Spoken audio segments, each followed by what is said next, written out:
Imagine a street where every house once cost as much as a factory. Marble staircases, crystal chandeliers, private drivers waiting at every door. This was the richest street in Detroit, Millionaire's Row, the place where auto kings and financial predators lived. If you were born here, you owned the city. But look at it today, the same facades.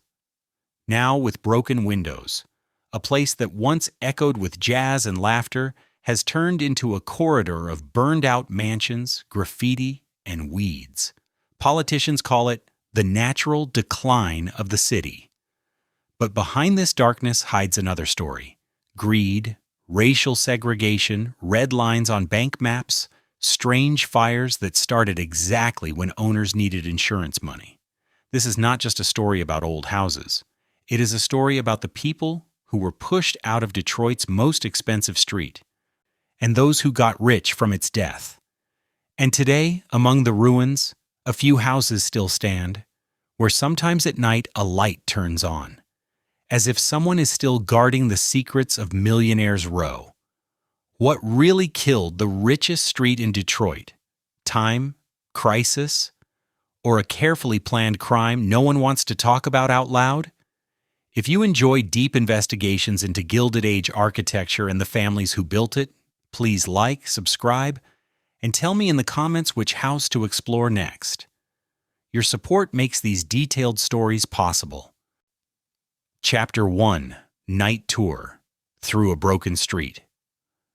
The tour begins at dusk, when the sky is still faintly blue and the streetlights are just starting to buzz.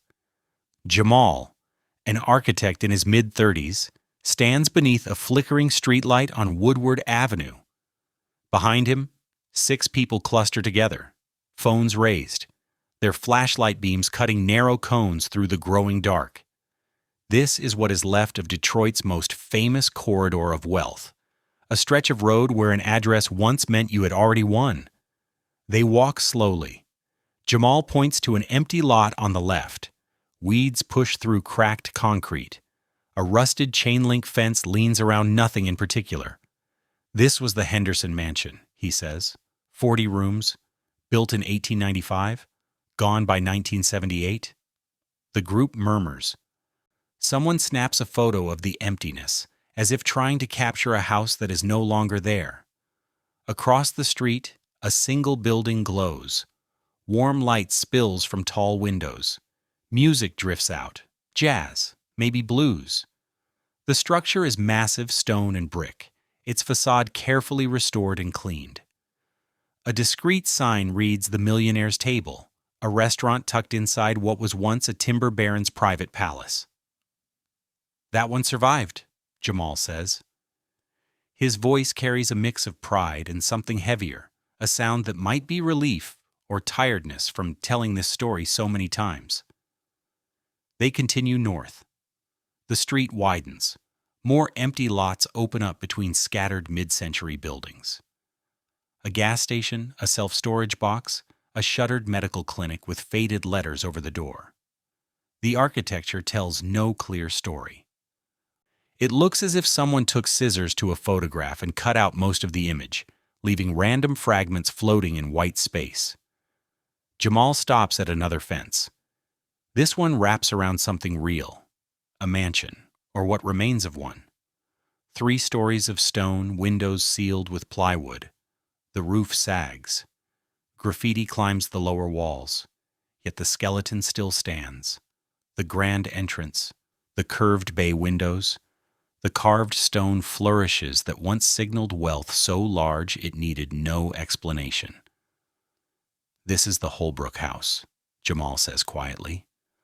"Last of the originals on this block, built 1902, reportedly cost $200,000 when factory workers made $2 a day. He does not tell them the rest yet, that he grew up hearing stories about this street. That his grandmother rode the bus past these houses every morning on her way to clean someone else's home in a different rich neighborhood. That his father brought him here as a boy and said, 'This was our Millionaire's Row,' meaning Detroit's, meaning something that once felt like it belonged to the whole city, even if most people could never live here. The tour group takes their photos. Someone asks if the house is haunted. Jamal smiles and gives them the expected ghost story.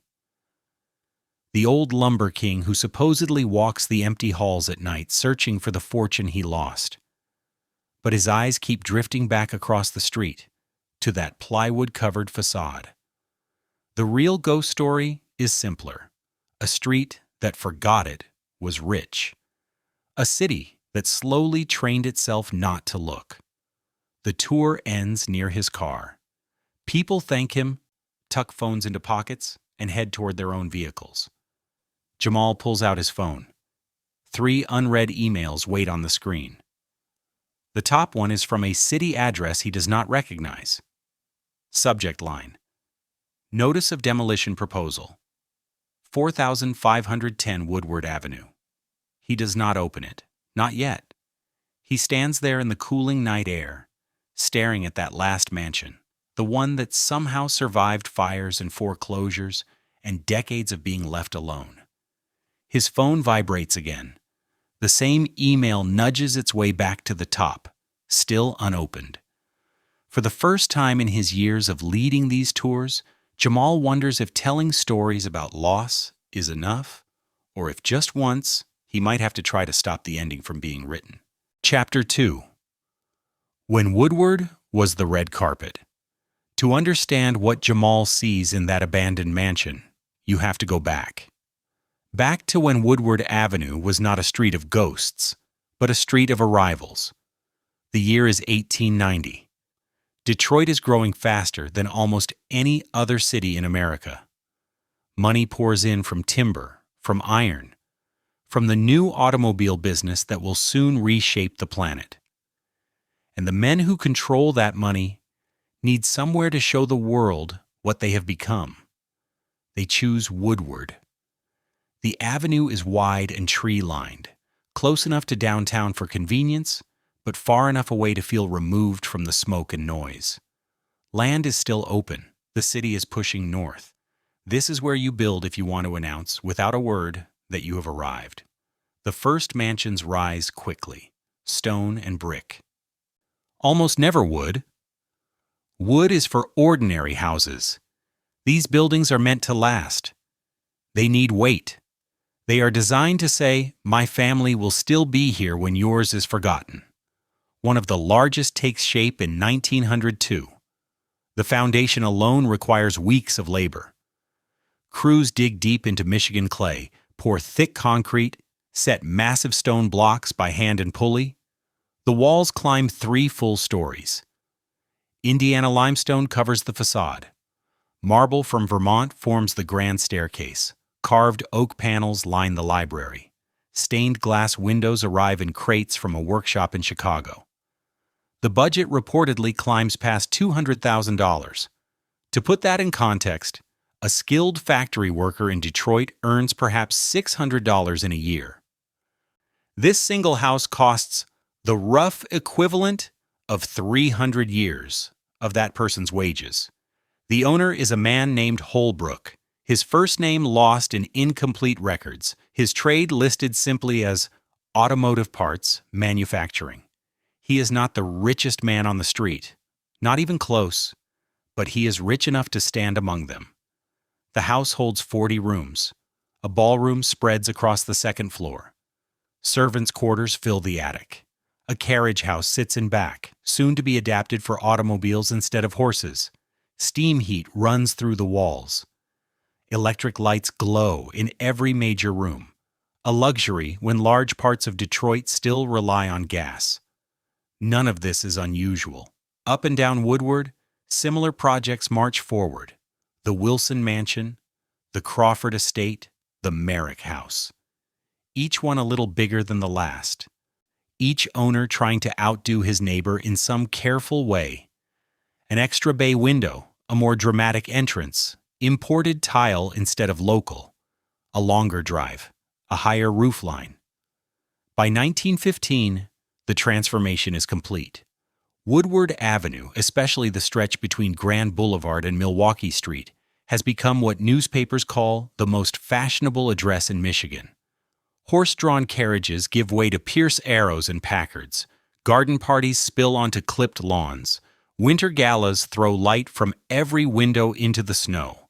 If you live here, you have already won. If you are invited here, you matter. If you work here, that is a different story entirely. The street is not just pavement, it is a statement. Wealth gathered, displayed, guarded. These mansions burn more money in coal and steam in one winter than most families earn in 5 years. The annual property taxes alone outrun what laborers pay in rent for an entire year. Almost no one in these circles questions this. It is treated as natural. The men who built Detroit's factories and foundries are said to deserve palaces. Their wives are said to deserve ballrooms. Their children are told they deserve marble staircases, private tutors, and lives carefully insulated from the city's grit. The street turns into a symbol. When you say Woodward Avenue in certain rooms, you do not mean the whole long road. You mean this small stretch, Millionaire's Row, the place where the game feels finished before it even begins. What they do not discuss, what the society pages never print, is who actually keeps these houses alive. That story lives on different streets entirely. Chapter 3: The Invisible Street Behind the Street. The mansions do not run themselves. Every morning before the sun fully rises, the streetcars fill. They rattle north along Woodward, south from the neighborhoods where Detroit's working people actually live, black families from the east side, European immigrants, Polish, German, Irish, from the west. They crowd onto wooden benches, lunch pails on their laps, heading toward houses they will never own. The same years, the same street, but a different view entirely. At the Holbrook mansion, the household staff slips in through the back entrance. A cook, 2 housemaids, a laundress who comes twice a week, a gardener, a chauffeur who sleeps in a small room above the carriage house. The exact number shifts with the seasons and the social calendar. But the rule stays the same. Wealthy families demand workers, and workers stay invisible. This is the unspoken architecture of Millionaire's Row. The grand staircases belong to owners and guests. The narrow back stairs are for staff. The ballrooms gleam under chandeliers. The kitchens swelter in summer heat. The marble entrance is designed to impress. The servants' rooms under the roof have sloped ceilings, thin walls, and small windows that barely open. The pay is steady but modest. A housemaid might earn $8 a week. The cook, if she is skilled, perhaps 12. They work 6 days, sometimes 7 during the thick of the social season. They move through rooms filled with objects worth more than their yearly wages. They dust furniture that costs what their families pay in rent for an entire year. They do not complain much. The job is better than the factories, safer than the foundries, more reliable than day labor. For black workers especially, domestic service in wealthy homes is one of the few paths to regular income in a city where many employers simply will not hire them at all. But the line is hard and clear. Jamal's grandmother talked about this years later, her voice matter-of-fact, without bitterness, but without illusions. She worked a few streets away, in the Boston Edison district where automotive magnates built even larger estates. She knew girls who worked on Woodward. The rules matched everywhere. Those were houses you did not walk past without a reason, she said. Either you worked there or you had no business being there. The workers live in neighborhoods with different names: Black Bottom, Paradise Valley, Hamtramck. Streets where houses are smaller, packed closer together, chopped into several units, where families share kitchens and bathrooms, where rent bites deep into wages, because there are not many other choices. These neighborhoods never appear in the society pages that worship Millionaire's Row. The newspapers describe garden parties, debut balls, winter galas. They do not mention who cooked the food, who scrubbed the ballroom afterward, who pressed the formal wear, polished the silver, and kept the coal furnaces roaring through Michigan winters. This invisibility is not random. It is built into the system. The wealth on display along Woodward rests on labor that must stay out of sight. The fantasy of effortless prosperity only works if the effort is hidden. By 1920, the pattern has hardened. Millionaire's Row is a stage set, polished and bright. The workers are stagehands, essential but unseen. The streetcars bring them in before dawn and carry them away after dark, helping maintain the illusion that wealth simply exists, needing no hands but those of the wealthy themselves. This arrangement will hold for decades. The mansions will stand, the parties will roll on. The same streetcars will follow the same tracks, but the ground is already shifting. Economic forces and racial tension are building pressure below the surface. The street that looks so permanent, so solid, is more fragile than anyone living there is willing to admit. And when it finally breaks, the workers will be the first to pay the price. Chapter 4. The Letter That Changes Everything. The tour is over. The street is quiet again. Jamal sits in his car, engine off, dashboard light washing his hands in a soft glow. He stares at his phone. The email is still there, still unopened. The subject line hangs on the screen like a warning. Notice of demolition proposal. 4510 Woodward Avenue. He knows that address. It is the Holbrook house. The last one. His finger hovers over the glass. He has seen notices like this before, or at least heard about them through the preservation circles he drifts around the edge of. They are usually polite, heavy with bureaucratic phrasing, and quietly final. The language almost never changes, structurally unsound, prohibitively expensive to restore. Best use of the property requires removal of existing structure. Translation in his head: we are tearing it down. He taps and opens the email. The message is short. A demolition proposal has been filed by a company called Great Lakes Storage Solutions. The structure at 4510 Woodward Avenue has been deemed unsafe. A public comment period will remain open for 30 days. Renderings of the proposed replacement are attached below. Jamal opens the first attachment: glass and steel, clean lines. A modern self-storage facility, 4 stories high, with climate-controlled units and 24-hour access. The rendering shows the building at dusk, every corridor softly lit, handsome in that efficient, polished way modern commercial boxes can be, professional, neutral, completely disconnected from anything around it. The Holbrook mansion appears nowhere in the image. It is simply gone, not even a shadow. Replaced, paved over, erased. He sits there for a long moment, phone in his hand. Traffic slides past on Woodward. A bus rumbles by, its interior lights harsh and fluorescent, faces turned toward home. He thinks about his grandmother on those morning streetcars, about his father, who brought him to this exact stretch when Jamal was maybe 10 years old. They stood on the sidewalk together, his father's hand resting on his shoulder. The mansion was already empty then, already peeling and sagging, but still impressive, still standing. "This was our Millionaire's Row," his father said. Not their Millionaire's Row, meaning the wealthy families, our Millionaire's Row, meaning Detroit's, meaning something that, in his mind, belonged to the whole city, even if it had been built by and for people who would never have let most Detroiters through the front door. His father was an electrician, practical, not the type to get sentimental over buildings, but he stared at that house like it mattered in some way that did not fit on a blueprint.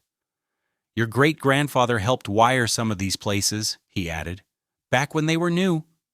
He was not allowed to use the front entrance, but he knew every inch of the walls inside. Jamal was too young then to feel the weight of that sentence. The pride and the hurt twisted together. The idea that you could build something beautiful and still never be welcome in it. He understands it now. He closes the email and flips to his contacts. Scrolls through names until he finds one he has not used in months. Detroit Historical Preservation Alliance. He met their team at a conference last year. They handed him a card, told him to reach out if he ever wanted to do more than just guide tours and tell stories on weekends. He never called. Leading tours is one thing. Walking people through what is already gone, narrating losses and ghosts. That feels safe, contained. You point at empty lots, explain what used to stand there. Everyone nods sadly, maybe snaps a photo, then goes home. The landscape stays the same. Actually trying to stop a demolition? That is something else. That means stepping into meetings, filing comments, risking failure in public. That means believing you might win. And Jamal let go of that belief a long time ago. But his thumb is already on the screen. Already hitting the call button. The phone rings once, twice. A woman answers. Preservation Alliance, this is Maria. Jamal takes a breath. Hi, my name is Jamal Williams. I lead historical tours on Woodward Avenue. I just received a demolition notice for 4,510 Woodward, and I don't know. I think maybe I want to do something about it. There is a brief pause on the line. Then, can you come to our office tomorrow morning? Yes, he says. I can. Chapter 5. The People Who Keep Trying. The office is smaller than Jamal expected. One room on the second floor of an old commercial building near Eastern Market. Exposed brick walls covered with framed photographs. Mansions, theaters, churches, some already gone, others barely hanging on. A worn conference table, mismatched chairs, file boxes stacked in the corner, labeled by neighborhood, Brush Park, Corktown, Boston Edison, Woodward Corridor. Two people wait for him. The first is older, maybe 70, with silver hair pulled back in a careful bun. She reaches out her hand. Catherine Moore. I have been leading preservation tours since 1983. The second is younger, early 30s, in practical business clothes, with the tired eyes of someone who works long hours for not much money. Maria Chen. I am a volunteer attorney. I help with the legal side when we can afford to fight. They sit. Catherine pours coffee from a thermos into paper cups. The small act feels like a ceremony. A little kindness before hard news. Tell us about the Holbrook house, Catherine says. Jamal explains what he knows. Built in 1902. Original owner made parts for the rising auto industry. Around 40 rooms, limestone facade, marble staircase, empty since the late 1980s, boarded up, slowly decaying, but the structure still powerful. The last surviving mansion on that particular run of Woodward. And now Great Lakes Storage wants it gone, Maria says. She has already pulled up the demolition filing on her laptop. They bought the property 6 months ago, paid cash. They are moving fast. Can we stop them? Jamal asks. The two women share a glance. It is not quite hopeless, but it is not rosy either. It looks like practiced realism. Maybe, Catherine says slowly. The real question is whether we can make the fight costly enough that they start looking for other options. She lays out the map. Detroit has some historic districts with real protection, where demolition needs special approval and community voices carry weight. Boston Edison is protected. Parts of Indian Village. The Woodward Corridor near the Detroit Institute of Arts. But 4,510 Woodward sits just outside that shield. The historic district line was drawn decades earlier, and this piece of Millionaire's Row landed on the wrong side of the border. It was not an accident, Maria adds. Those lines were drawn when these houses were already in trouble, when the area was already mostly black and poor. Saving them was not on anyone's list. So we have no legal leverage? Jamal asks. Not much, Maria admits. We can file objections during the comment period. We can try to pull in media, stir up public pressure. If we can show the building has special historic value, we might slow things down long enough to find a different buyer. But that is a long shot.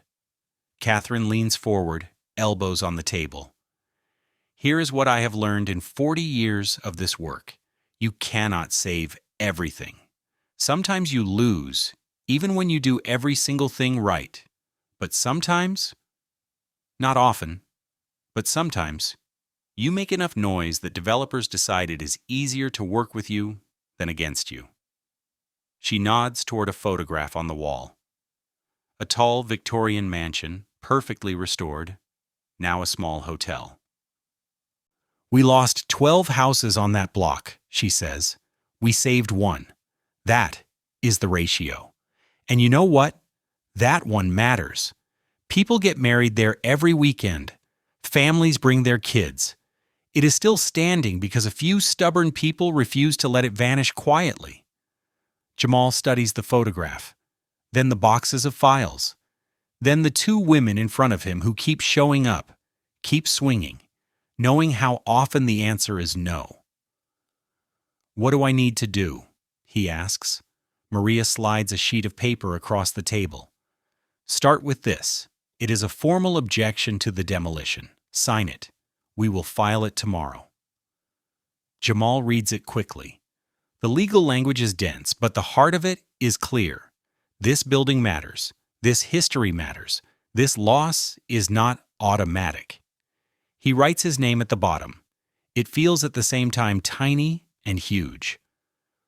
Just a signature on a form. The first step into a fight he will probably lose. But for the first time in years, he is not only telling stories about what has already disappeared. He is trying to stop the next erasure before it happens. Chapter 6. The Golden Mile. The objection is filed. The waiting begins. Jamal finds himself spending more time in archives than on the street. The main branch of the Detroit Public Library, the Burton Historical Collection, the Walter P. Reuther Library at Wayne State. He is looking for ammunition, photographs, documents, anything that might prove the Holbrook house is worth saving. Instead, he starts to see more clearly what has already been lost. He sits at a microfilm reader, scrolling through old city directories and Sanborn fire insurance maps. The maps are precise and color-coded, showing every building's footprint, construction material, and height. He finds Woodward Avenue as it looked in 1910. The density is startling. Block after block of large houses. The Holbrook place is there. Marked in pink for brick construction. 3 stories. Detached. Surrounded by similar mansions. The Henderson place to the south. The Wilson estate to the north. The Crawford mansion across the street.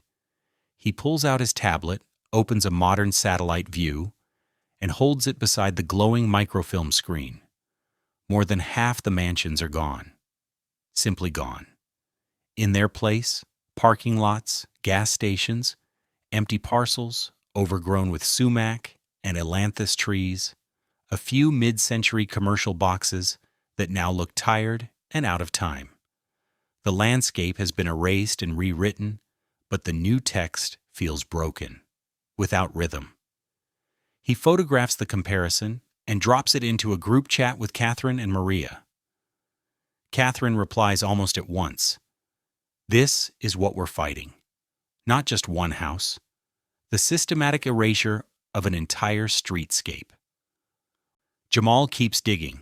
He pulls society pages from the Detroit Free Press and the Detroit News. The coverage is predictable. Gala announcements, debutante ball write-ups, detailed lists of who attended which garden party. The language is flowery and eager to please, journalism built to flatter the rich. But between the lines, he can see the shape of a whole world. A winter reception at the Holbrook Mansion, December 1912. Around 200 guests. Music by a 12-piece orchestra. Dinner served at midnight. The article lists the important names. Automotive executives, banking dynasties, the mayor, a visiting state senator.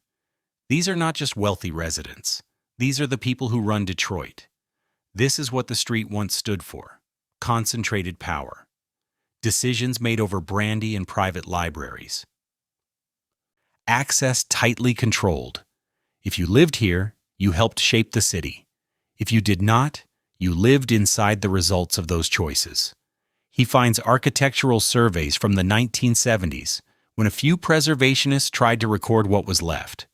By then, many mansions had already been demolished or chopped into offices and boarding houses. The Holbrook house was still residential but split into apartments. The survey notes deteriorating condition and deferred maintenance, but also significant architectural integrity, and one of the finest remaining examples of turn-of-the-century residential architecture on Woodward Avenue. 40 years ago, someone believed it was worth saving, and here it still stands, just barely. Jamal leans back in his chair.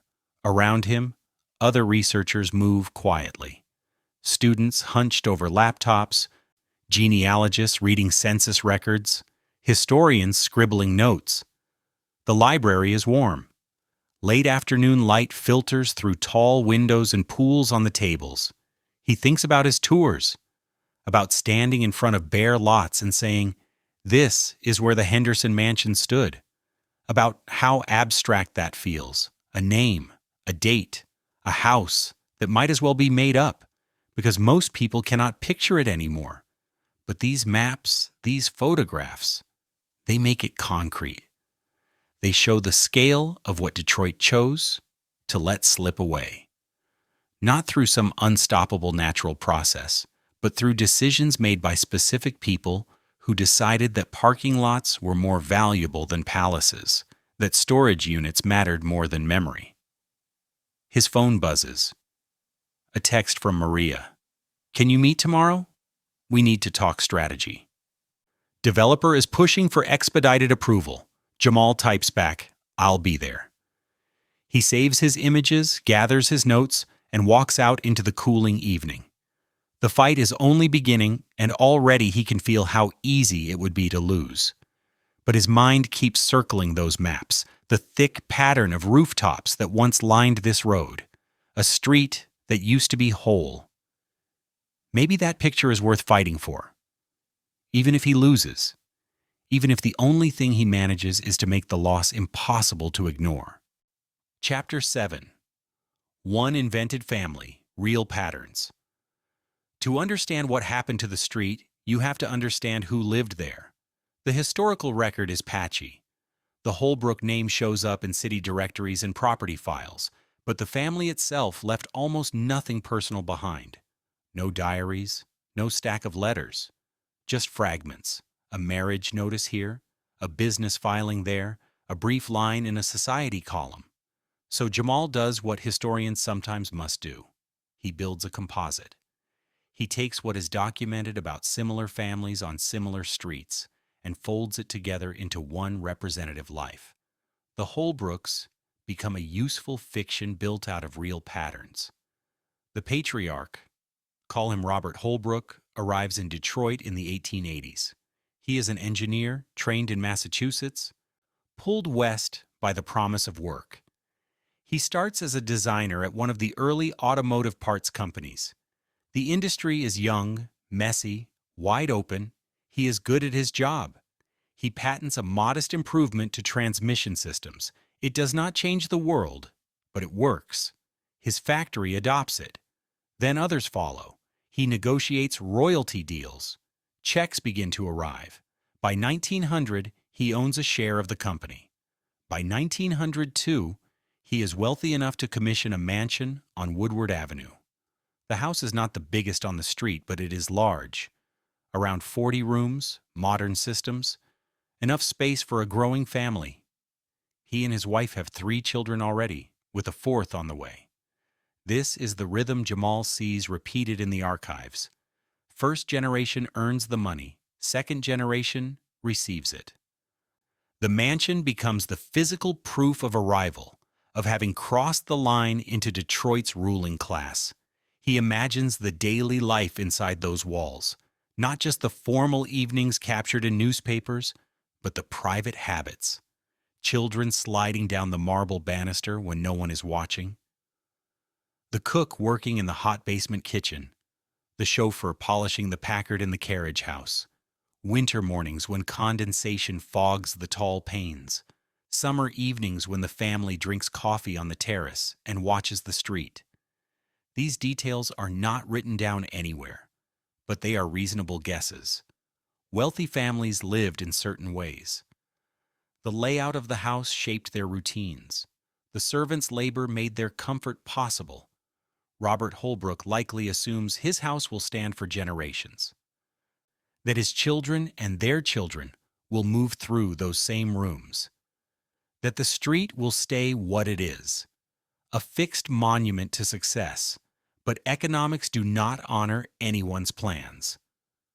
By the 1920s, the auto industry is consolidating. Smaller firms are swallowed by larger ones. Competition grows brutal. Some families become even richer. Others simply hold steady. A few start slipping, drifting from fortunes to comfortable to stretched. The Holbrooks, in Jamal's reconstruction, land in that middle group. Still wealthy, but no longer rising.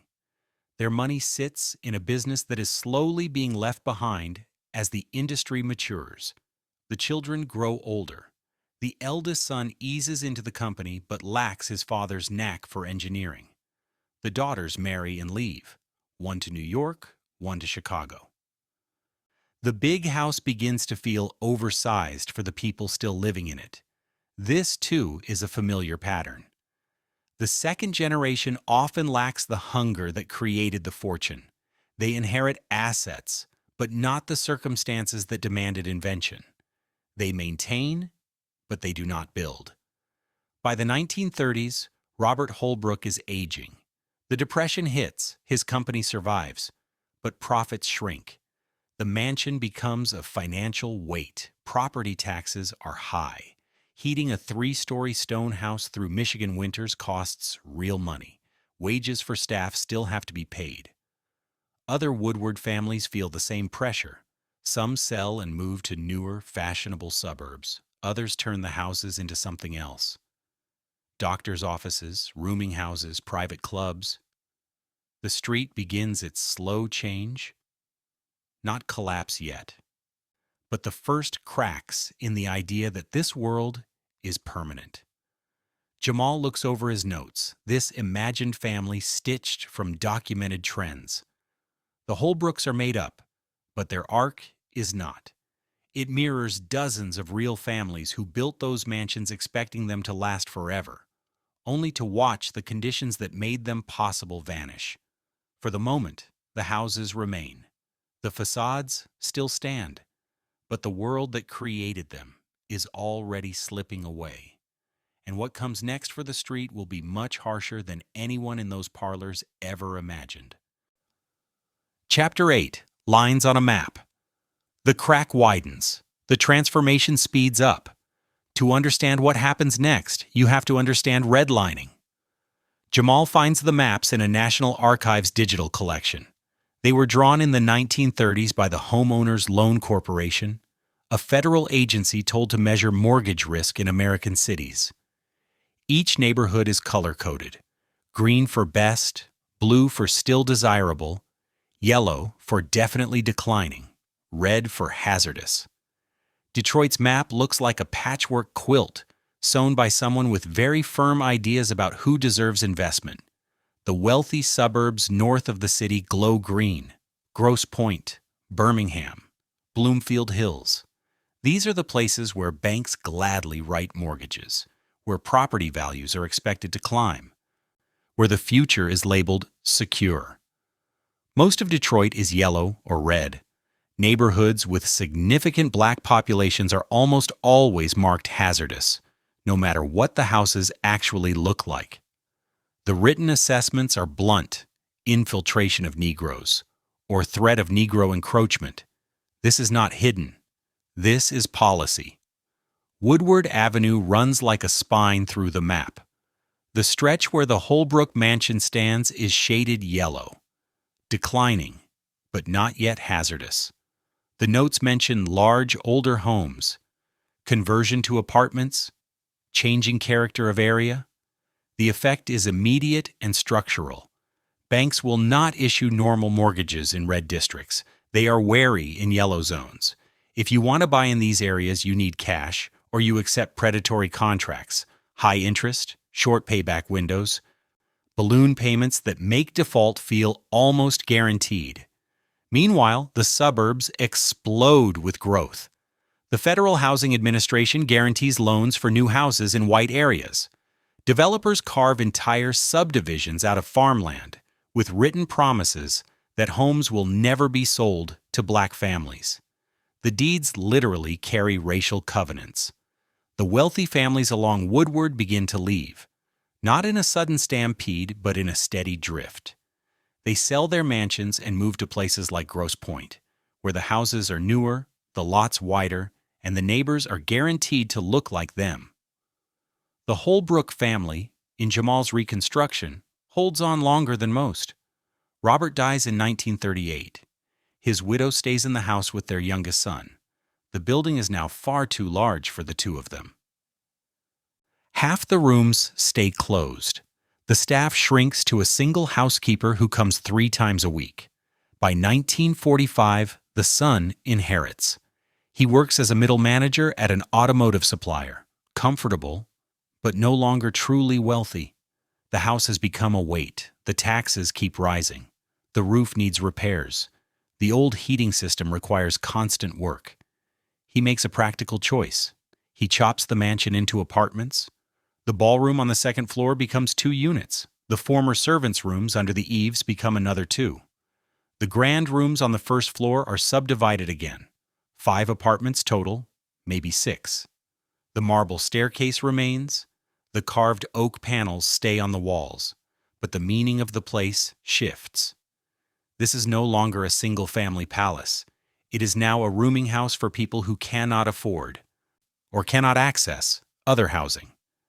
Other mansions along Woodward follow similar paths. Some become professional offices for doctors, dentists, lawyers. Some turn into boarding houses. Some get sold to churches or fraternal lodges. A few simply sit empty, too costly to keep up, too hard to sell. The street's character splinters. Where there was once a uniform world, wealth, whiteness, concentrated power, there is now a mix of uses and people. Working-class families, black families moving into areas that once shut them out, small businesses, the demographic shift that the redlining maps both predicted and forced.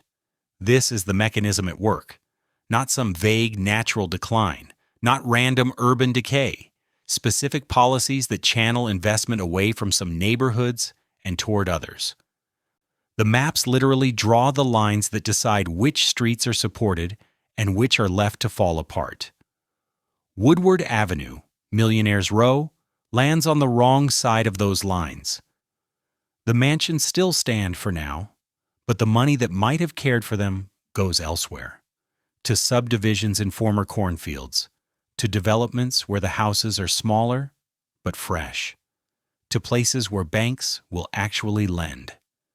The street begins to die, not because it is old, because it has been marked for death, and the worst is still ahead. Chapter 9: Fire, Flight, and the Long Decline. The maps set the pattern. The 1960s rip it open. This is the period Jamal approaches most carefully. The history is close enough to sting. His grandmother lived through it. His father was a child during the worst years. The scars are still etched into the streets and into the people who stayed.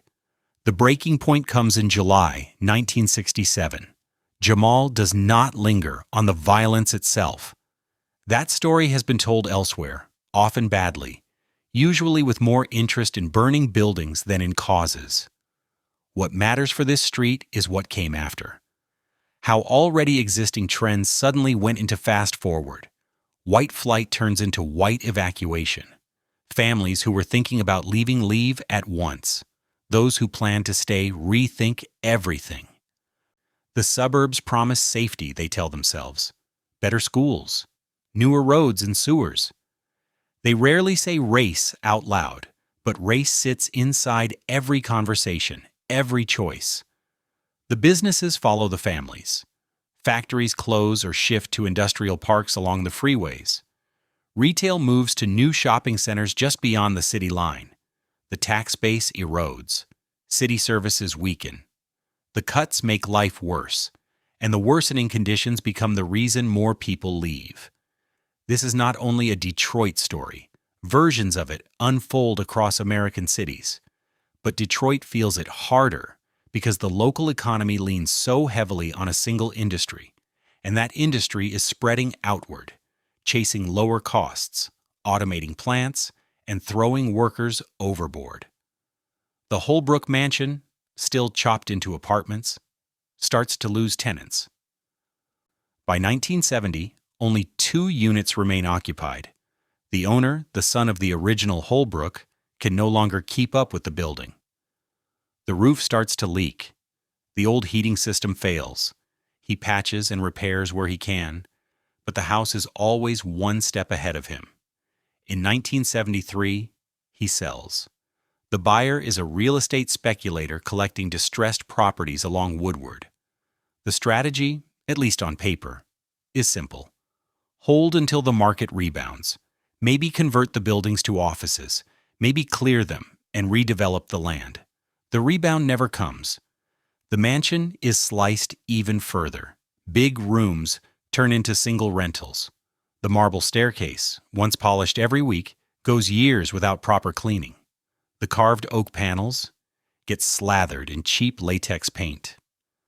The stained glass windows, too costly to maintain, are pulled out and swapped for plain panes. One breaks and is covered with plywood that never comes back off. This is not just a one-off case. Up and down Woodward, the same pattern plays out. The Henderson Mansion becomes a clinic, then closes.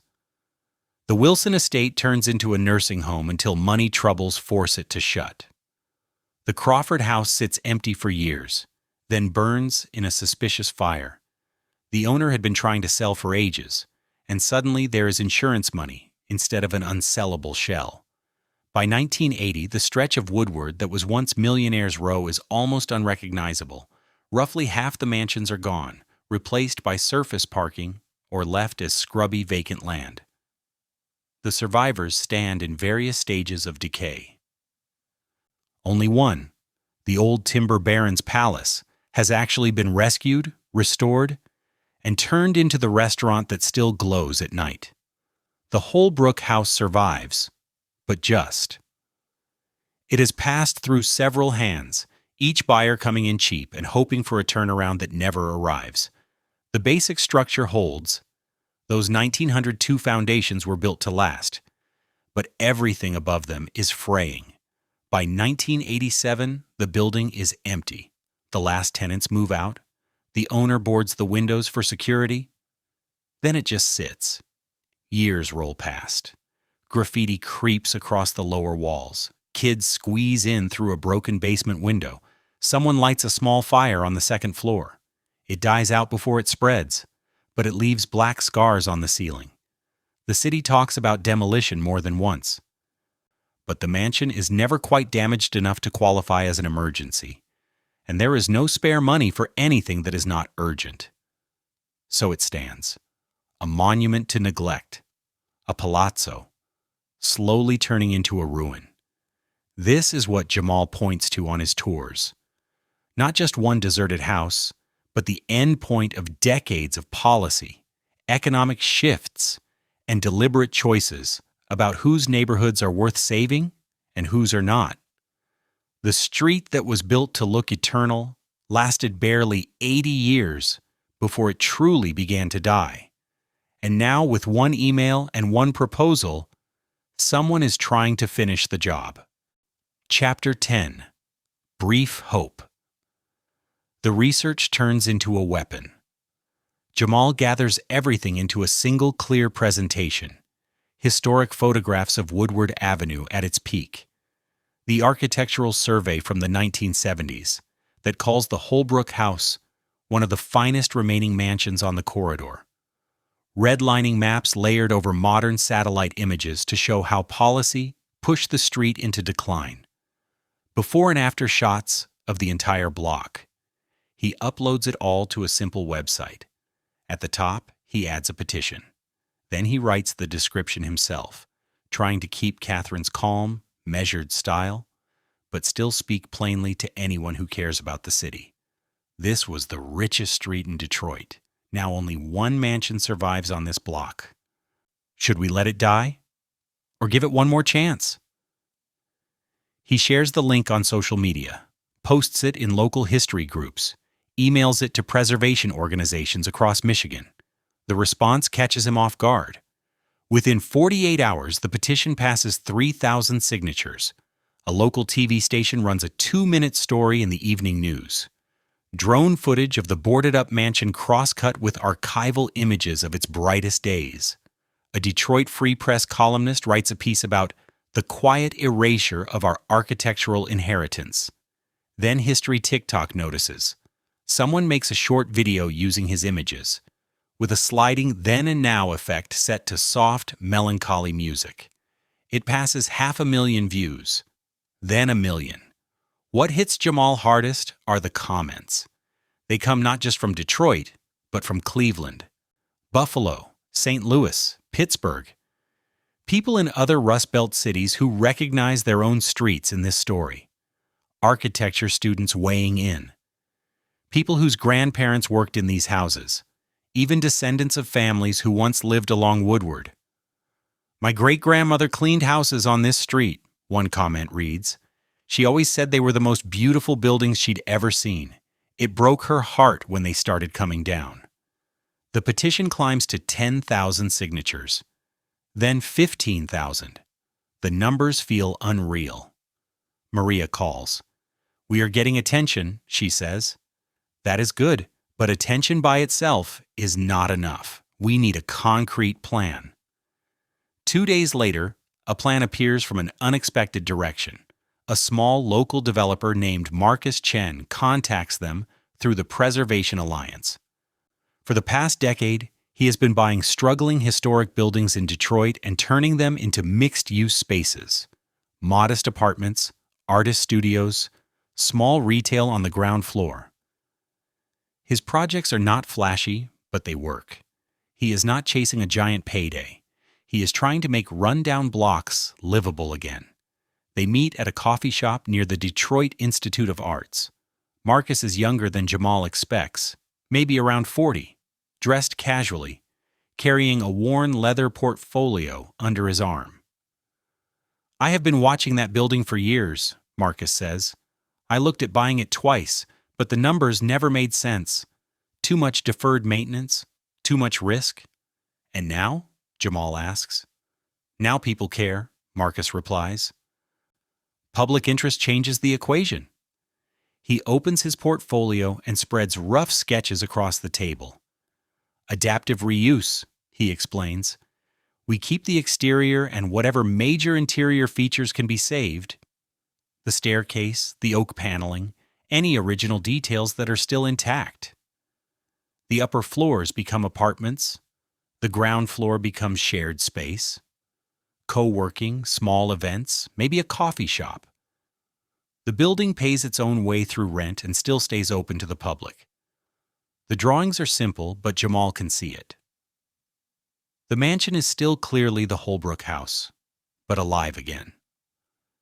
People leaning on the polished rail of the marble staircase, warm light pouring through restored windows.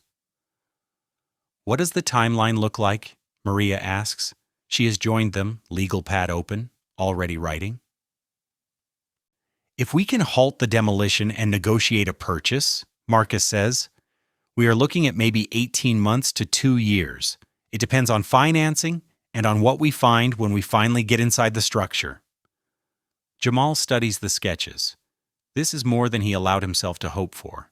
Not just saving a shell, but giving it a working future. A job in the city's life, not just a plaque on a wall. What do you need from us? He asks. Time, Marcus answers. I need time to assemble financing and a formal proposal. Can you slow the process down? Delay the demolition long enough for us to make an offer that the current owner will take seriously? Maria and Catherine exchange a long look. We can try, Catherine says at last. Great Lakes Storage has momentum. They want this done quickly. They are counting on silence. Then we move quickly too, Marcus says. That evening, Jamal walks along Woodward as the sun drops behind the buildings. He stops in front of the boarded-up mansion. For the first time in months, maybe years, he lets himself lean into the idea that this might actually work. The house is still silent. Plywood still covers the windows. The stone still wears its stains and cracks. But in his mind, he can already see light behind the glass, people coming and going, the marble steps shining again under careful polish. History preserved not as a frozen museum exhibit, but as a place where people live, work, and gather. The street remembering that it was once rich and learning how to become something better than it was. Chapter 11. When the floor disappears. The meeting is set for Tuesday afternoon. City Council chambers. Public comment on the demolition proposal. Jamal arrives early with Catherine and Maria. Marcus is already there, portfolio under his arm, wearing a suit this time. They take seats in the front row. The room fills slowly. A few other preservationists, some neighbors, a reporter from local TV. The council members file in. The session starts with pure bureaucracy, other agenda items first, a zoning variance, a street repair contract, line items and roll calls, the routine work of running a struggling city, then Item 7B, demolition proposal for 4510 Woodward Avenue. A city planner steps to the microphone and lays out the basics. The structure has been vacant since 1987. It has multiple code violations. The building department has deemed it structurally unsafe.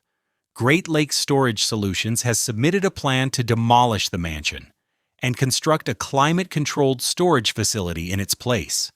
The project, the planner says, will generate tax revenue and remove a blighted property. When public comment opens, Maria stands. She is ready. She walks them through the building's historical significance, cites the old architectural survey that singled out the Holbrook house, mentions the petition and how many people have signed it. Then she introduces Marcus and his adaptive reuse proposal. Marcus presents his sketches, explains the financial model in simple terms, says he is prepared to make a formal offer to purchase the property if the council grants him 60 days to secure financing and complete due diligence. The council members listen politely. They ask a few clarifying questions. Their tone is not hostile, but it is not hopeful either. Then the representative from Great Lakes Storage speaks. He is smooth, professional, almost sympathetic. He acknowledges the building's history, thanks the preservation community for caring. Then he pivots to reality. The structure is dangerous, restoration costs would be prohibitive, his company has already invested serious money in plans and engineering reports, and the city urgently needs both tax revenue and visible development along Woodward. He never says it outright, but the message is clear. Nostalgia is a luxury Detroit cannot afford. The council takes no vote. Not yet. They thank everyone for their input and move on to the next agenda item. Outside in the cooling afternoon, Maria's expression is tight and tired. That did not go well, she says. They are going to approve it, aren't they? Jamal asks. Probably, she answers. Great Lakes has connections. They have done projects with the city before. Unless we find leverage we do not have yet, this is going through. Marcus checks his phone, frowns. I need to make some calls. I will be in touch. He leaves. The easy confidence from the coffee shop is gone, replaced by the quiet calculation of a developer who understands when the odds have turned. Jamal walks back to his car alone, drives to Woodward Avenue, parks across from the mansion. The orange notice is already up, tacked to the fence. Official city seal at the top. In bold letters, notice of pending demolition. Below that, a timeline. 30 days. He sits in his car with the engine off, staring at the building in the fading light. All that research, all those signatures, Marcus's plans, years of tours and stories, and still it feels like none of it is enough. His phone rings, unknown number. He almost lets it go to voicemail. Jamal, this is your Aunt Patricia. His stomach drops. His aunt never calls just to chat. It is your grandmother, she says. She fell this afternoon. We are at Detroit receiving. Can you come? He is already starting the engine. The hospital is downtown, about 15 minutes away. He makes it in 10. Inside, he finds his family in the emergency waiting area. His father, 2 aunts, his younger sister. His grandmother is stable. They tell him, hip fracture, maybe more damage. The doctors are running tests. She is 87. At that age, a fall is never simple. He sits and waits. The fluorescent lights buzz overhead. Somewhere nearby, someone's phone plays the local news quietly. A segment about development proposals and city budget shortfalls. His father sits down beside him. For a while, neither of them says anything. Then his father speaks. You have been fighting for that building, he says. Yeah, Jamal answers. I think we are going to lose. His father nods slowly. Your grandmother used to clean houses near there. Different street, same kind of place. She always said those mansions were built like fortresses, like nothing could ever knock them down. They are knocking them down anyway, Jamal says. They fall silent again. Around them, monitors beep and hiss. Machines hum. The hardware of keeping people alive inside a building that, once upon a time, may have been someone's grand house before the city turned it into a medical facility. Jamal stares out the window at the city lights. Somewhere out there, the Holbrook house stands in the dark, boards over its windows, notice on its fence, waiting for demolition, waiting to become just another empty lot on a street that is already mostly absence and memory. He is losing the building and maybe losing his grandmother in the same week, and he cannot stop either one. Chapter 12. Dinner with Not a Ghost. Rain falls on a Thursday night. 3 weeks since the hospital, 2 weeks until the scheduled demolition. Jamal's grandmother is home now, recovering slowly. The hip surgery went well, but she is smaller somehow, as if part of her strength stayed on the operating table. Stairs are now a team effort. Even short walks leave her tired. Most days she sits in her favorite chair by the window, watching the neighborhood like she is trying to memorize every detail before it changes again. Jamal knows he should be there with her, with his father, with the rest of the family. But tonight he needs to be somewhere else, to sit inside a building that did not lose its fight. He parks along Woodward, steps out into the wet, the rain tapping on his jacket, and walks toward the one surviving palace on this block. The old mansion-turned-restaurant called the Millionaire's Table. Inside, the air is warm. Soft lighting glows against wood and plaster. The architecture has been carefully respected. Original woodwork polished to a gentle shine, restored plaster moldings tracing the ceiling. The grand staircase curving up to the second-floor dining rooms like a spine of carved oak. They have done this place right. It feels alive, not frozen. History as a space you can eat in and talk in, not a glass-covered exhibit. Jamal takes a small table in a quiet corner, orders coffee, sits with the menu closed, alone with his thoughts and the low murmur of other people's conversations. An older waiter approaches. Jamal recognizes him from previous visits. Same silver hair, same steady movements. The easy grace of someone who has carried plates and stories through rooms like this for decades. Rough night? The waiter asks as he sets down the cup. Rough month, Jamal says. The words come out before he can soften them. The waiter nods once, as if that tracks. His eyes flick toward the rain-streaked windows, then back. You are the one fighting for the Holbrook house.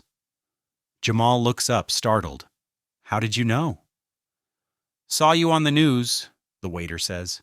My cousin sent me the petition. Said, look, somebody is trying to save one of the old bones on Woodward. He gestures vaguely around the dining room. This place was almost gone once too, you know. Early 70s. The office's renting space here left. Owner could not find anyone new. Building sat empty for almost 2 years. What changed? Jamal asks. The waiter glances toward the host stand, decides the room can spare him, and pulls out the chair across from Jamal. He sits down with the caution of someone whose knees complain, but who is too proud to show it. It is a slow night. His choosing to sit feels intentional, like he has been waiting for someone to ask this question. A small group bought it, he says. Not a big company. Just a chef who wanted a restaurant, an architect who could not stand seeing another mansion die, and a banker who believed they might not go broke. A faint smile crosses his face. They did not have much, scraped together savings, took out loans they probably should have been too scared to sign. He points upward.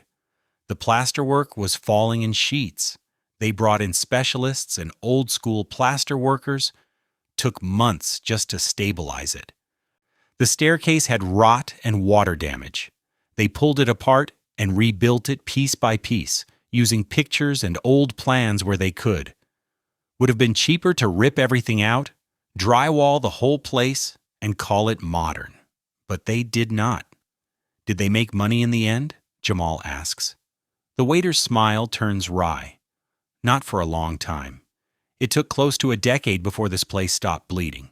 But the lights stayed on, and the building stayed standing. That was the win they cared about most. Jamal looks around again, seeing the room through that story, the restored details. The way the space balances old bones with new life. Servers weaving between tables, people celebrating birthdays, couples on first dates under a ceiling that survived almost a century, and a threatened death. The Holbrook house is getting demolished, he says softly. 2 weeks from now. We fought. We had plans. We had a developer ready to take a risk. But the storage company with money and connections got there first. The waiter is quiet for a moment, weighing his words. You know what I learned working here? He says finally. You cannot save everything. If you try to carry every building, it will break you. But you save what you can. This one standing, he taps the table lightly. It matters, not just for architecture people, for everyone who works here, eats here, gets married in that ballroom upstairs. They may not know the whole history, but they remember the feeling of the place. That sticks. He pushes his chair back, ready to stand. Sometimes victory is not stopping every wrecking ball. Sometimes it is making sure that when they finish swinging, at least something important is still here. Even if it is one mansion left from 20. He returns to his work, leaving Jamal alone with the cooling coffee. Outside, the rain continues its steady rhythm.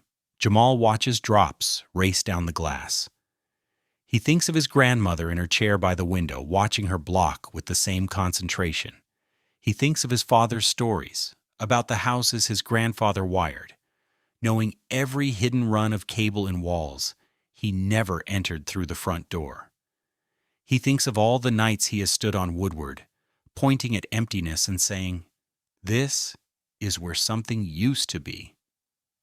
Maybe that has been the mistake. Building a career on loss, on ghosts, and outlines in the air, instead of on the stubborn, ordinary work of keeping the survivors alive. The Holbrook house is probably already beyond saving. The paperwork is moving. The notice is on the fence. But there are other houses, other blocks, Other fights that are not yet lost by default. Jamal pays the bill, steps back out into the rain. For a moment, he stands on the sidewalk and turns, taking in the full facade of the Millionaire's table, the mansion that made it through, the one that proves survival is possible if someone stays loud and foolish and brave long enough.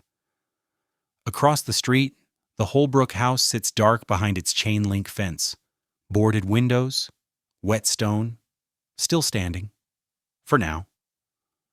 Jamal pulls out his phone, scrolls through his contacts, preservation groups, journalists, former tour guests who asked to be kept in the loop. He starts making calls. If he is going to lose this one, he wants to lose it fighting. And he wants to make sure that when the walls finally come down, the city cannot pretend it never knew what stood there. Chapter 13. The New Millionaire's Row. The calls lead somewhere unexpected, not to a last-minute rescue, not to a miracle court order, but to something else, something quieter, that might last longer than any single brick wall. Catherine meets him at her office the next morning. The room is the same as always, file boxes, old posters from past campaigns. But she moves with more energy than usual. It is the kind of excitement that comes from a lifetime of small wins instead of dramatic victories. "I have been thinking about your petition," she says, waving him toward a chair. "Those 15,000 signatures, all those comments from people who remember these houses, that is not nothing." "It was not enough to save the building," Jamal says. The words taste flat. "No," she agrees. "But it is enough to do something else."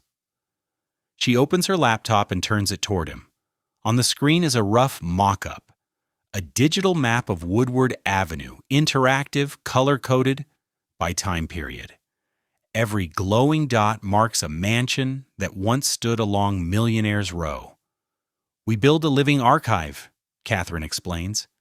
"Every house that was here, photographs, floor plans when we can find them, architectural details, stories from the families who lived in them, stories from the people who worked in them, your grandmother's memories, all of it in one place." Jamal leans closer, following the line of the avenue with his eyes. Click a dot, a window pops up with a photograph and a story. Another dot, a different house, a different voice. "Who pays for all this?" he asks. "We do," she says. "The Preservation Alliance. We've been tucking away small grant money for a project like this, and once it is built, teachers can use it, researchers, people planning walking tours. It stops being just a protest tool and becomes a resource." Maria arrives a minute later, still in her coat, carrying 2 cups of coffee and a folder stuffed with notes. She sets everything down and pulls out a chair. "I talked to someone at Wayne State University," she says. "They will host the site on their servers and put their name on it. They like that we are not only telling stories about marble staircases, but also about the people who cleaned those staircases, working-class narratives next to architectural history." The project takes shape over the following weeks. Jamal becomes the lead researcher almost by accident. He is the one who knows the street best, the one who has already spent years walking its length with a microphone in hand. Now he returns to the archives with a new purpose. Not to gather ammunition for a single fight, but to document an entire vanished world. He spends long days at the Detroit Public Library, the Burton Historical Collection, the Walter P. Reuther Library at Wayne State University. He digs out photographs of mansions demolished in the 1960s, the 1970s, the 1980s, tracks down their addresses, cross-checks them against fire insurance maps, plots their footprints on the digital Woodward. He starts interviewing people. His grandmother, on a good day, with a blanket over her knees and tea cooling on the side table, talks into his recorder. She remembers riding the bus up Woodward in the 1950s, pressing her forehead to the glass to see the mansions as they slid by. She remembers working in similar houses in other wealthy districts. The Boston Edison area, Indian Village, where the rules were strict and unspoken. Back doors only. No sitting in certain rooms. Eyes lowered when guests were present. She remembers the small humiliations, the occasional real kindnesses, the way money could make a house feel both beautiful and cold at the same time. Jamal records every word. Later, he plays the audio back at half speed. Careful fingers on the keyboard as he transcribes. Her stories will sit in the archive right next to the formal architectural surveys, carrying equal weight. He tracks down descendants of families who once lived on Millionaire's Row. A woman in Ann Arbor whose grandfather owned an automotive parts company and threw winter balls that filled the society pages. A man in California whose great-aunt married into one of the Woodward families and saved boxes of letters and holiday photographs. They send scanned images, stiff formal portraits on marble steps, children in sailor suits on manicured lawns, handwritten invitations on heavy paper. He finds former residents from the era after the mansions were divided into apartments. A man who rented a room in the Holbrook house in 1975, paying $40 a month, listening to the building creak and settle at night like an old ship in a bad storm. A woman who once lived in a carved-up floor of the Henderson Mansion when it served as a boarding house for nurses in the 1960s. She remembers the drafty windows, the shared kitchen, the way you could still see hints of painted ceilings beneath cheap white paint. Every one of these voices becomes a dot on the map, a click, a story. By early spring, the first version of the project goes live. The interface is simple and clean. No clutter, no distractions. You open the map, zoom in on Woodward Avenue, and tap any point to see what once stood there. Then and now, photographs. Basic architectural information. Short text summaries. Audio clips you can play right on the page. A nurse describing her cold room under a cracked plaster ceiling. Jamal's grandmother talking about bus rides at dawn. A descendant reading from a letter written in 1912. Jamal records a walkthrough himself. He walks the street with his phone. Camera pointed at empty lots and surviving buildings, narrating what used to be on each side. The recording becomes the audio guide for a walking route that teachers and tourists can follow. Within a few weeks, teachers begin using the site.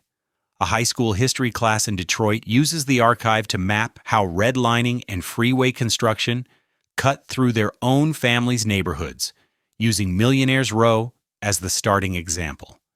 An architecture professor at the University of Michigan assigns the site as required viewing before a lecture on urban decline and adaptive reuse. Local media picks up the story again, not front-page banner headlines, but a thoughtful feature in the Detroit Free Press. A 10-minute segment on public radio where Jamal and Catherine talk about memory, maps, and who gets to decide what counts as history. The story spreads through preservation circles across the country. Soon messages arrive from other cities. Buffalo has a street like this. Cleveland has one. St. Louis. Pittsburgh. They ask how the site was built, how the interviews were done, how they might adapt the model for their own vanishing blocks. The idea turns out to be easy to copy. Simple tools, clear structure, a commitment to including everyone's story, not just the people whose names were on deeds. Jamal adds a new feature, user submissions. A button on each page invites people to upload their own photographs and memories. Slowly, the archive begins to fill with snapshots from family albums and recordings made at kitchen tables. The map is no longer just his project or Catherine's. It becomes something shared. Something that can keep growing long after the Holbrook house is gone. One evening, his grandmother listens to her own voice on the website.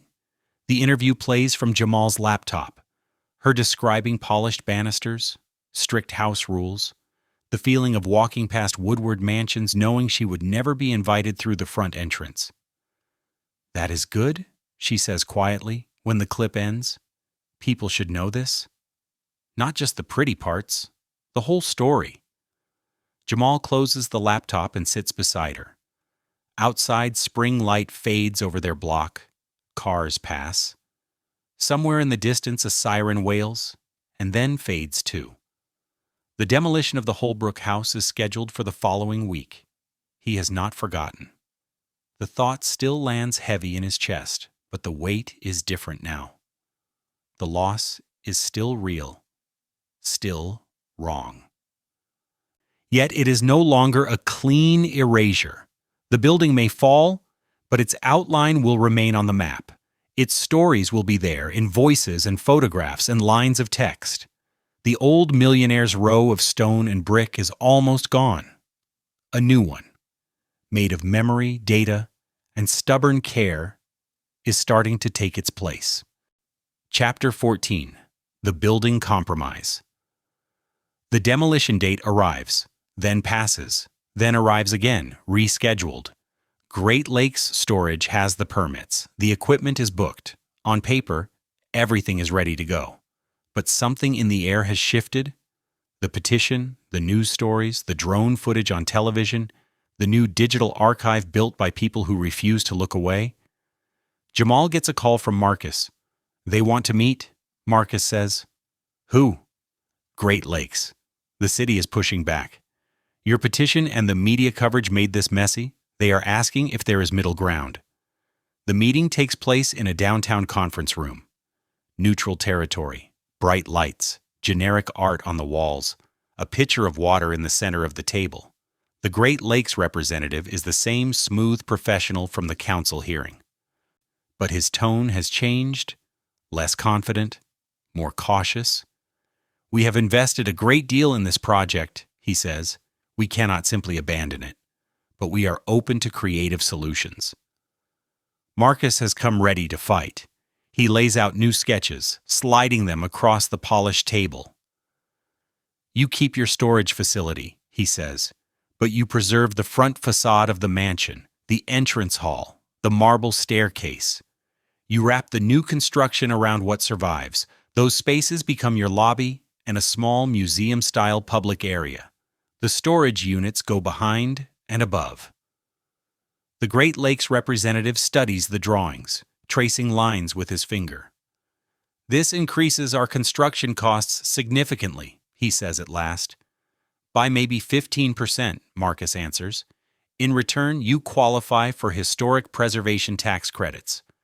You get good press instead of bad press, and you end up with a building that has character instead of one more anonymous glass box. Maria leans forward, legal pad open.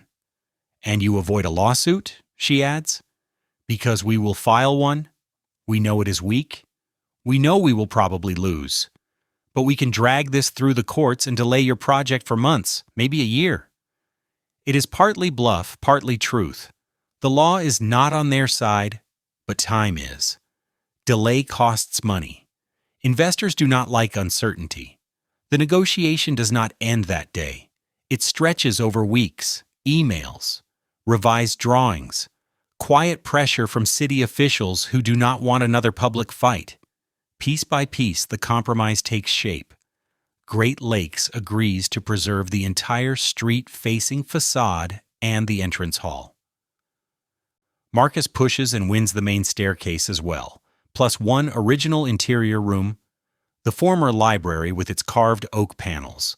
Those elements will be stabilized, restored, and folded into the new building. The rest of the mansion will come down. The storage facility will still be built, but not as a clean slate. The company also agrees to fund a permanent historical display in the entrance hall. Large photographs, clear text panels, and quick response codes that connect directly to Jamal's digital archive. Anyone walking in to drop off boxes will walk past the story of the street. It is not what Jamal wanted, not what any of them dreamed of when they imagined a full restoration, but it is not total erasure either. Demolition begins in late spring. Jamal visits often, standing behind the safety fence with a camera around his neck. The crews work carefully around the sections that will remain. Steel braces cradle the facade. The entrance hall is shored up from the inside. The staircase is wrapped and protected. The rest of the structure comes down in controlled bites. Roof first, then upper floors, then the internal partitions that once turned a single family's mansion into a maze of rented rooms. Jamal photographs everything: the exposed cross-sections of old walls, the pattern of joists and beams, the moment when the sky opens where ceilings once were. He documents the careful restoration work too: stone cleaning, patching, the way new structure rises behind old stone. Every stage goes into the archive. The end of the house becomes part of its record. By fall, the hybrid building starts to make sense. A modern storage facility stands where most of the mansion once rose, but the historic front still faces Woodward. The entrance hall glows at night. The marble staircase curves upwards just inside the glass doors. At first, the contrast is jarring. Then it becomes oddly compelling, a visible argument between past and present that neither side fully wins. The opening happens on a cold November afternoon. There are speeches, cameras, city officials in coats, neighborhood residents curious to see what survived, preservationists who are still not sure how they feel. Great Lakes has done the historical display well. Large photographs of Millionaire's Row in its prime line the walls. Text panels explain what stood here, who owned the house, who worked in it, how redlining and suburban flight helped destroy the street. The language is careful, but honest. Jamal's digital archive is everywhere. Quick response codes beneath each panel, a small screen looping clips from the interviews. At one station, his grandmother's voice plays through speakers, describing the mansion she passed on the bus and the houses she cleaned in other wealthy districts. People stand and listen. Some close their eyes. Children race up and down the restored marble staircase, sliding their hands along the polished railing. Parents read the plaques. A line forms at the service desk as people sign contracts for storage units, surrounded by the story of the building they are now using. It is strange.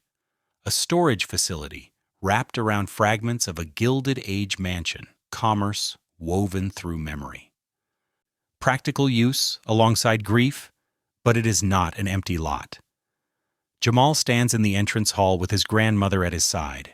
She is stronger now, cane in hand, coat buttoned to the chin. She looks up at the ceiling, at the restored plaster, at the staircase that survived fire, abandonment, and almost a bulldozer.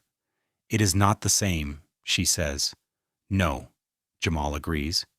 It is not, but it is something.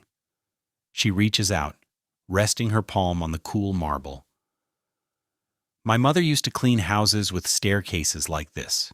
She never imagined one of her great-grandchildren would stand in a place like this and be thanked for helping to keep it here. He follows her gaze to a bronze plaque near the entrance. Holbrook Building, historic entrance and library preserved through the efforts of the Detroit Preservation Alliance, Jamal Williams, and community supporters. The words feel too big for what still feels, to him, like losing more than winning. A fragment saved. Most of the house gone. But a week later, when he leads his next tour, he does not gesture toward a fenced-off ruin or a scraped clean patch of dirt. He brings his group inside. He lets them walk up the staircase. He stands beneath the old ceiling and plays the audio clips from the archive. He points to the places where new walls meet old stone and explains how and why this compromise exists. The building is alive again, different, hybrid. Not what it was, but not nothing.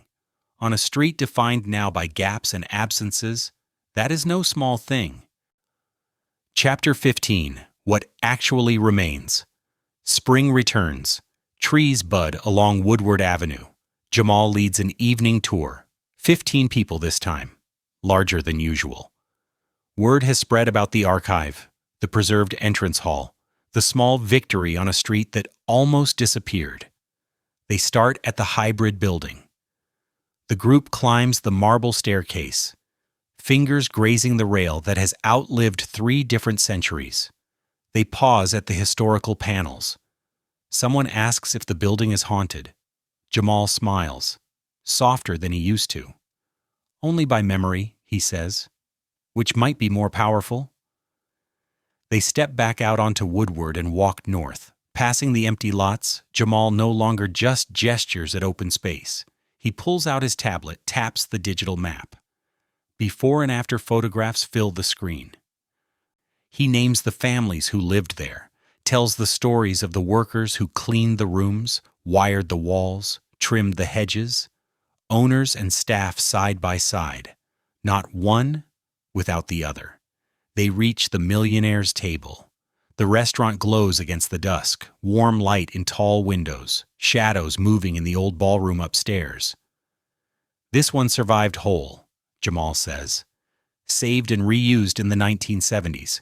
It proves these buildings can have second lives, if someone fights long enough and hard enough. The tour ends where it always does, but something in the air has changed. He does not close on pure loss anymore. He closes with an invitation. This was the richest street in Detroit, he tells them. Most of it is gone. What remains are fragments, a staircase, a restaurant, a few carved panels, photographs in an archive. Stories people like my grandmother were willing to tell. He looks at the faces in the fading light. Students, tourists, locals who drove in from the suburbs to see what used to be here. The real dark story is not that these buildings fell, he says. Buildings fall everywhere. The real darkness is how easy it is to forget they were ever here, to forget who built them, who maintained them, who got pushed aside when the money moved. That forgetting, that is the crime. A woman near the front lifts her phone. "Can we share the archive?" she asks. "Please," Jamal says. That is exactly why it exists. The montage that follows is quiet, gentle, spring light filtering through restored windows at the Millionaire's table. Workers on lifts, cleaning and repointing the hybrid building's stone facade. Jamal's grandmother at her window, wrapped in a cardigan, watching the neighborhood like a book she knows by heart. Students on a field trip standing in the preserved entrance hall, listening through headphones to voices from decades ago. Teachers tracing routes on old redlining maps, showing kids how the colors shaped their city. Children running hands along marble that was carved before their great-grandparents were born. Other preserved districts around Detroit, Boston Edison, Indian Village, where entire blocks survived because someone drew historic boundaries in time. Painters refreshing porch trim, gardeners cutting back rose bushes planted generations earlier. Quiet, ongoing work that keeps history from sliding into dust. Jamal records a final entry for the archive. His voice is steady, unhurried. "We did not save everything," he says. "We saved pieces. For now, that has to be enough, because that is what we have." He pauses, choosing the next thought with care. The question was never only about one street in Detroit. It is about what we choose to remember. And who gets to be remembered? The wealthy families, yes, but also my grandmother on the bus, my great-grandfather inside the walls, pulling wire, everyone whose hands touched these buildings and made them real. A last image, evening on Woodward Avenue. The hybrid building lit from within, its old stone front holding steady against a new glass body. The restaurant across the street glowing like a lantern. Between them, the empty lots where young trees push up through the soil, slowly reclaiming space that once held mansions. And on the sidewalk, a small group walking with phones raised, following the digital map. Listening to the past in their headphones, learning step by step the true cost of every palace ever built, and what it means to keep even a fragment of that story alive.